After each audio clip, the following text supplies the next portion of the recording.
जी को जिताना है कि नहीं? तो मेरे साथ गारंटी, साथ में मामा का वारंटी শুনিব। ঠিক আছে, ভারতত আমার ইলেকশন আছে, সকলে জানে। আপকিবাৰ সকলে জানে, আপকিবাৰ মোদী চৰকাৰ, আপকিবাৰ চাল চাপাৰ, হয়নে নহয়? আজি আমাৰ অসমতে হওক, গোটেই ভাৰততে হওক, উত্তৰে দিতে চাই এটা দিবেন,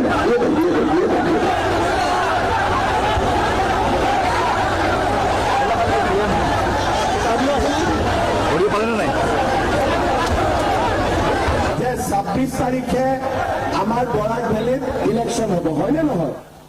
আৰু আমি 26 তাৰিখে পিছদিনত ভোট দিম পদুম ফুলৰ ছবিত।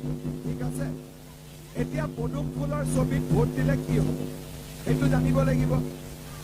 আগতে যোৱা ইলেকশ্যনৰ আগত মই যেতিয়া বৰাক ভেলীত আহিছিলোঁ, তেতিয়া মই কৈছিলোঁ পদুম ফুলৰ ছবিত ভোট দিয়ক। আসামে আমি 1 লক্ষ ছেলে মেয়েকে আমি চাকরি দিব। আমি লাস্ট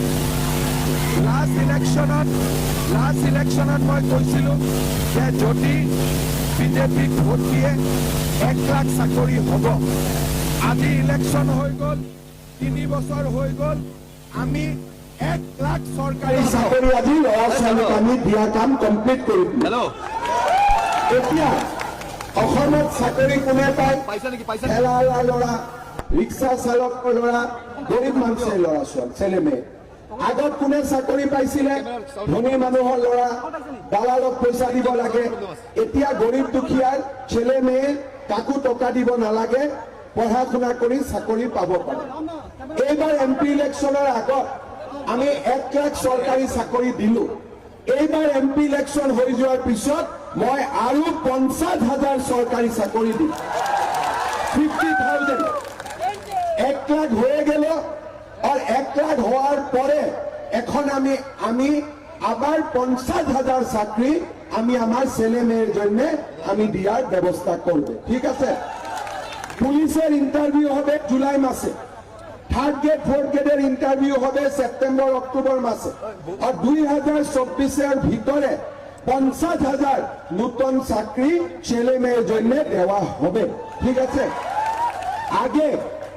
আগে প্রধানমন্ত্রী আবাস যোজনার বাড়ি আমার পঞ্চায়েতের সেক্রেটারি NRGS ওরা জিওটেক করছিল। ঠিক আছে, কিছুকে ভালো জিওটেক করে, কিছুটা খারাপ জিওটেক করে, কিছুরা টাকা পয়সা নিয়েও ঘর বাড়ির জন্য জিওটেক করে, হয় কিনা? এবার আমি সিদ্ধান্ত নিয়েছি কি এবার প্রধানমন্ত্রী আবাস যোজনার বাড়ির জন্য জিওটেক আমার মহিলা আত্মসহায়ক গোট করবে, কোই সরকারি অফিসার করবেন না। ঠিক আছে, যদি গভর্নমেন্ট অফিসার করে তেতিয়াহলে অলপ চলপ গণ্ডগোল হয়ে যায়। এইবার আমার প্রধানমন্ত্রী আবাস যোজনার বাড়ির জিওটেক কে করবে? আমার যেগুলা গ্রামে মহিলা আত্মসহায়ক গোট আছে ওরা জিওটেক করে আমাকে দিব, আর যাকে জিওটেক করবে ওনাকে আমি বাড়ি দেওয়ার ব্যবস্থা করবো।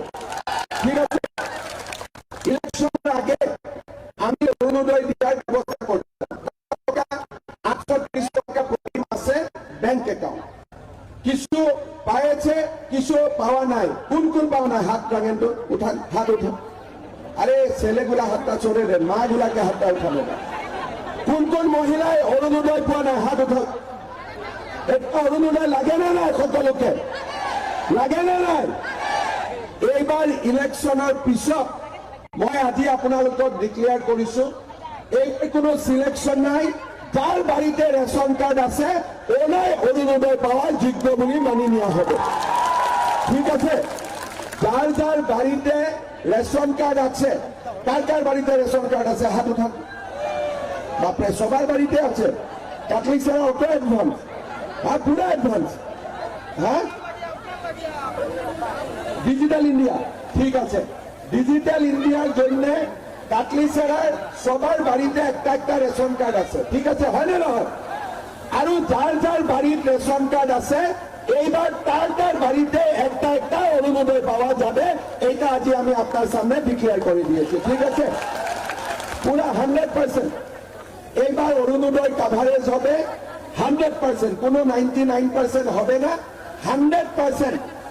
আমারা মাগুলা সবাই এবার অরুণোদয় পাবেন, ঠিক আছে? তারপিছত লাখপতি দিদির ফর্ম কে কে ফিল আপ করছে? হাত উঠান তো। লাখপতি দিদির ফর্ম এই জায়গায় করছেন? আপনারা করছেন না?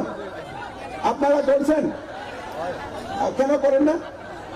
করছে, হ্যাঁ করছে পাক্কা। জি মহিলা লাখপতি দিদির ফর্ম ফিল আপ করেছে, সবার ব্যাংক একাউন্টে কুটুম করে 10,000 টাকা কমাই যাবে, ঠিক আছে? কিন্তু বিজেপি ভোট তো দিব আকৌ। আচ্ছা, 10,000 টাকাটো পাওয়ার পিছত ক'ত যাব?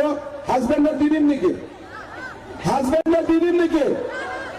যিবিলাকে 10,000 টকাটো ভাল কামত খৰচ কৰিব, কিবা বেপাৰ, যিকোনো বিজনেছ হওক, ঘৰৰ কামত, বিজনেছত যোনে ভাল কৰি খৰচ কৰিব, এই 10,000 টাকার পরে আবার 25,000 টাকা পাবে ওনার ব্যাংক অ্যাকাউন্টে। ফার্স্ট ইনস্টলমেন্ট 10,000 টাকা, সেকেন্ড ইনস্টলমেন্ট 25,000 টাকা, ঠিক আছে? বাড়ি সবাই পাবে, 50,000 নতুন চাকরি হবে, ঘরের বাড়ির নতুন জিওটেক হবে, আর সামনে সামনে সাথে আমরা লাখপতি দিদির ব্যাংক অ্যাকাউন্টে 10,000 টাকা জমা হবে। এটা আমার গ্যারেंटी, मोदी गारंटी, ठीक है? हम गुवाहाटी में बोलता हूँ मजाक से, मोदी का गारंटी साथ में मामा का वारंटी।